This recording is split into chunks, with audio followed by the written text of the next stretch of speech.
ローウォーズファンの皆様、おはようございます。今週の週末はペットイベントが開催中ですが、視聴者様は、どの商品を獲得する予定でしょうか？これらの中で、最初に獲得すべき商品は、ペット用の装備アイテムの石になります。ペット用のショップでは、嵐のコインを、珍しい石、レアな石、素晴らしい石、完璧な石の4種類と交換することができますが、このショップで交換すべきでない石は、完璧な石になります。なぜ、完璧な石だけは、このショップにて入手したらダメなのかについては、後で説明することにします。ペット用の装備アイテムを収集する際は、常に効率を意識して、ペットアドベンチャーを遊戯する必要があります。例えば、アドベンチャーマップのレベル9を遊戯可能な人が、灰色や緑色の石が必要という理由で、アドベンチャーマップの1から3を遊戯するのは、ものすごく損をする遊戯の仕方になります。ペットアドベンチャーでは、レベルの高いマップを遊戯すればするほど、獲得可能な戦利品の内容が良くなるので、貴重なポータルチャージを使用してアドベンチャーを遊戯する際は、できる限り高いレベルのマップのアドベンチャーを選択すべきなのです。じゃあ、灰色や緑色の石が必要な場合は、どうすればいいの？そのような場合は、高いレベルのマップを遊戯して、そこで手に入れたカオスパーティクルを使って、灰色と緑色の石を購入するようにするのです。アドベンチャーマップのレベル10以上を遊戯するようになると、手に入るアイテムは、完璧な石だけになります。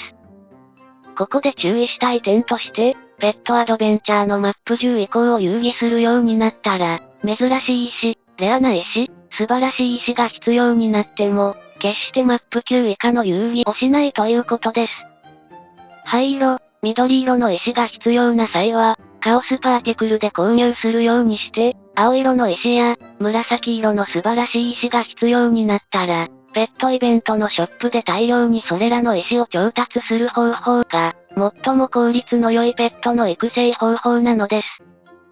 そして、冒頭でお伝えしましたが、このショップでは、紫色の完璧な石を交換する必要は一切ありません。なぜならば、ペットアドベンチャーのマップ10以降を遊戯するようになると、必然的に、紫色の完璧な石が余るようになるからです。カーク信者のように、マップ11以降を半年以上も遊戯するようになると、数ヶ月に一度は、余剰となった完璧な石を売却するようになります。ですので、サマーフェスティバルやハロウィーンイベントなどの大型イベントにて、紫色の完璧な石をショップで購入すると、結果的にかなり損をすることになるのです。当然ですが、今開催中のペットイベントでも、将来的に余剰になることが分かっている紫色の完璧な石を交換する必要性は、全くないのです。ペットを効率よく育成するためには、多少面倒でも、どの石があとどれだけ必要なのか、その数量をしっかりと数える必要があります。カーク信者の場合だと、レアなダスクストーンが4個、レアなドーンストーンがあと3個、素晴らしいドーンストーンがあと26個必要といったように、しっかりと一覧表を作成して、それを見ながら、ペットイベントで必要な石をコツコツと調達するようにしています。